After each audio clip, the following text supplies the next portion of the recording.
Bonjour Martine Reed. Bonjour Al- Chantal Savoie. Vous êtes professeur émérite de langue et littérature française à l'Université de Lille, spécialiste de littérature du 19e siècle, de George Sand, et plus généralement, bien sûr, de l'histoire et de la place des femmes en littérature. Vos nombreuses publications sur les femmes et la littérature forcent l'admiration. 2 ouvrages sur George Sand, un sur Félicité de Genlis, des sélections, éditions critiques, 20 textes de femmes, de Marguerite Valois à Simone de Beauvoir, plusieurs autres directions éditoriales, la direction intellectuelle d'une quinzaine d'ouvrages collectifs, dont le désormais classique Femmes et littérature, une histoire culturelle, maintenant en poche.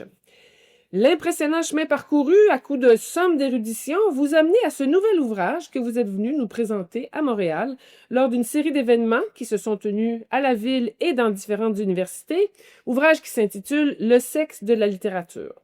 Vous y présentez une synthèse des questions soulevées par la différence des sexes en matière de littérature et vous affirmez, je vous cite, qu'explicite ou implicite, la différence a fait son œuvre.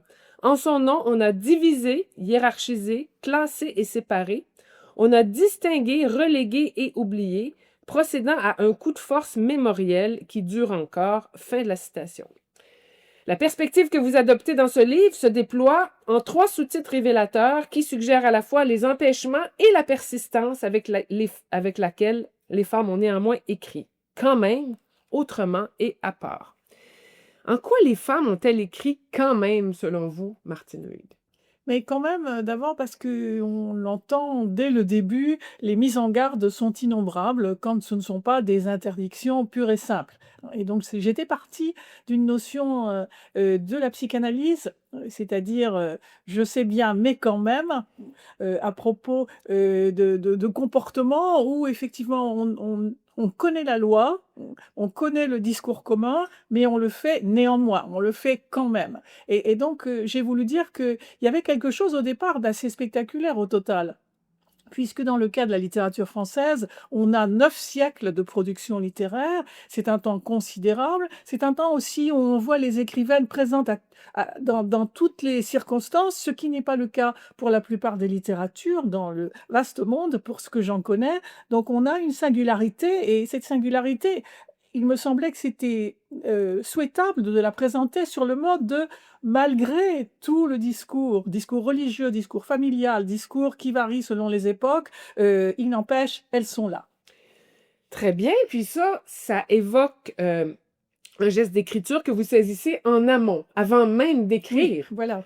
Il y a toute une série de contraintes et d'implicites qu'il fallait déplier. Ensuite, vous dites qu'elles écrivent autrement. Donc, à quoi tient la différence? Comment est-ce qu'on peut caractériser les pratiques dont vous traitez et dont vous démontrez qu'elles écrivent autrement? Cet autrement, est-ce qu'on peut le cerner en caractéristiques particulières? Alors la question est difficile, puisque on a vu généralement l'histoire littéraire accueillir d'autant plus volontiers les œuvres de femmes qu'elles ressemblaient aux grandes œuvres existantes.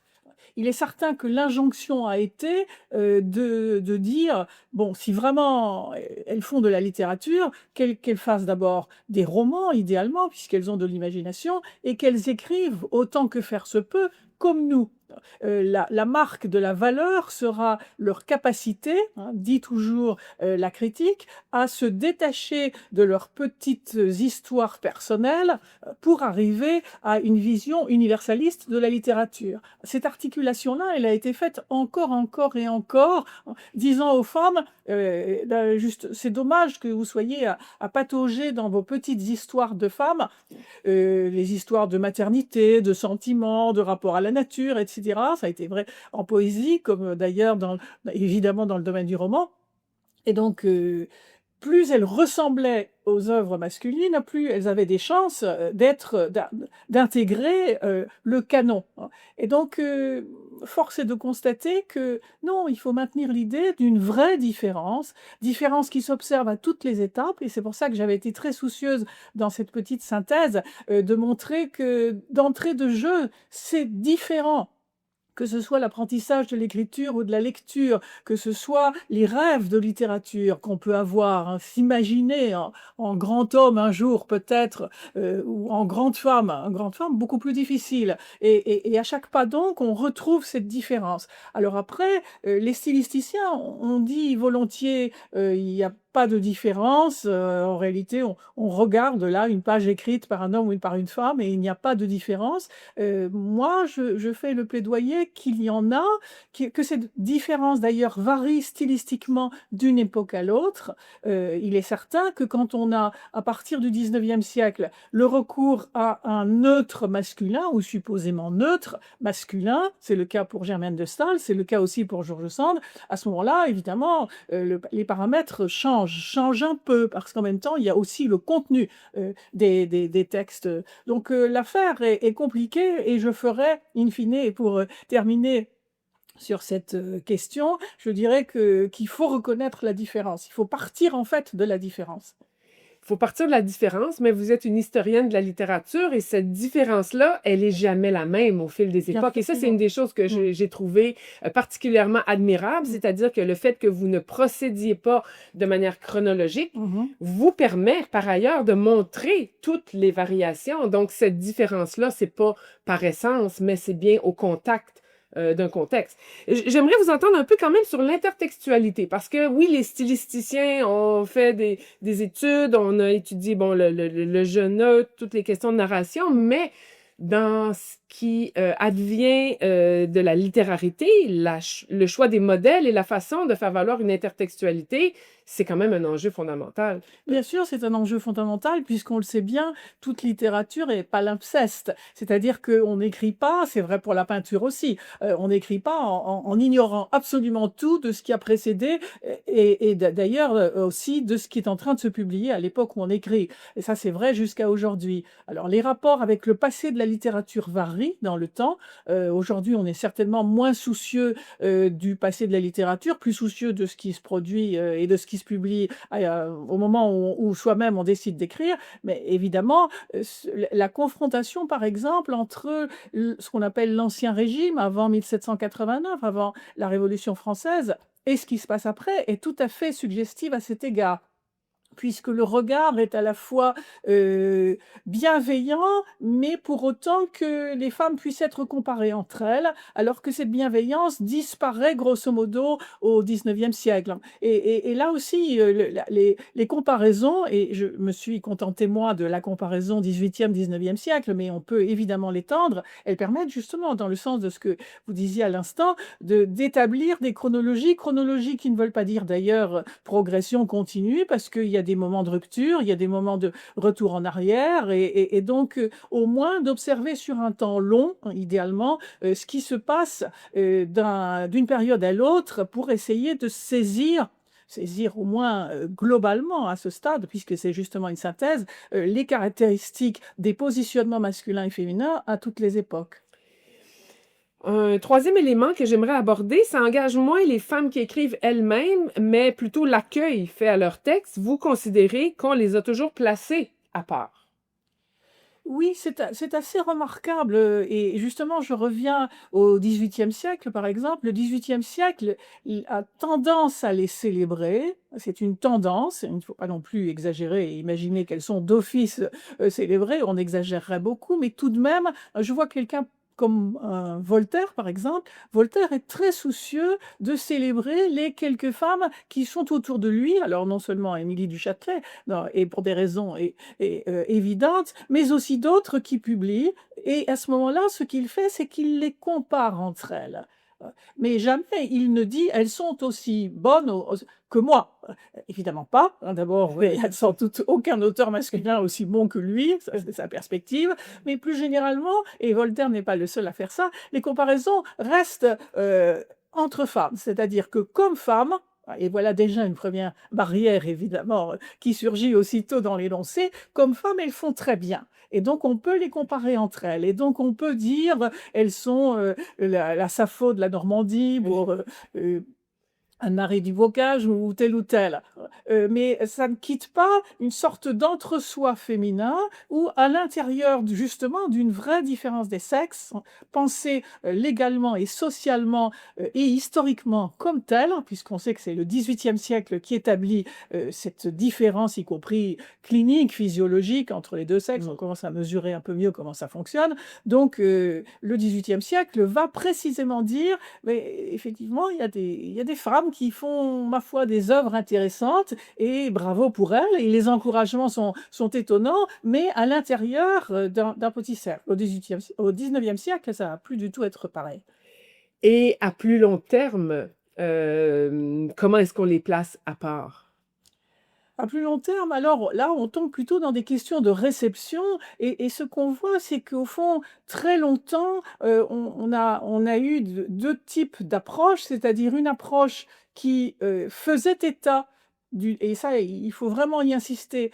On a gardé une mémoire, hein, c'est pas qu'on les a oubliées comme ça toutes d'un seul coup et qu'on les a marginalisées jusqu'à les faire disparaître. On a gardé au XVIIIe et au XIXe siècle une vraie mémoire de ce qu'elles avaient fait, de leur nombre, de leur nom, des œuvres qu'elles avaient publiées. Il y a eu des anthologies publiées, etc. Donc, il y avait une mémoire, ce que j'appelle, moi, et c'est une catégorie qui est reprise, que je reprends à Pierre Nora, il y a une vraie mémoire des femmes en littérature, mais cette mémoire n'a presque aucune incidence, si pas la moindre incidence, sur le récit officiel de mise en discours du passé de la littérature.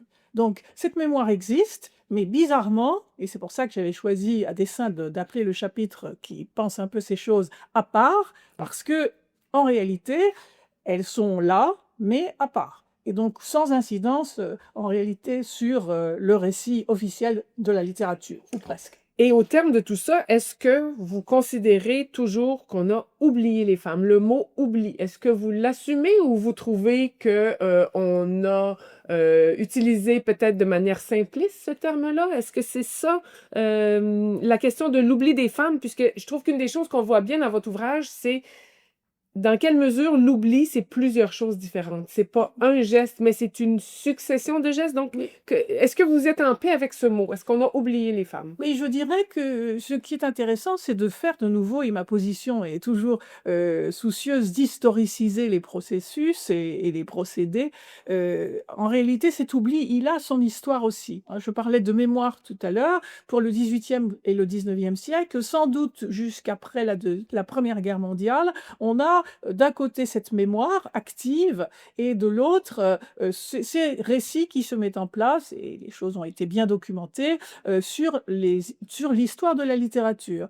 On a l'impression que pendant le XXe siècle, là, les choses vont se raidir encore davantage et que l'oubli va bel et bien s'organiser jusqu'au moment, hein, et c'est là que les questions de chronologie sont intéressantes à observer, jusqu'au moment où arrive la décennie féministe, et là, la décennie féministe va va poser des questions absolument fondamentales sur ces questions, remettre sur le devant de la scène et éditer, notamment aux éditions des femmes, des textes qui avaient, pour le coup, été totalement oubliés. Ils ne l'étaient pas, ces textes-là, et je pense aux textes de Germaine de Staël, mais aussi de Claire de Duras, par exemple. Ils ne l'étaient pas au début du XXe siècle, mais ils l'étaient en 1970 et suivant. Ça, sans doute possible. Donc, quelque chose aussi, on gagne quelque chose à bien saisir le processus quand on historicise. Et on voit qu'il y a des moments, au fond, d'absence. Et puis, ça revient sous diverses formes.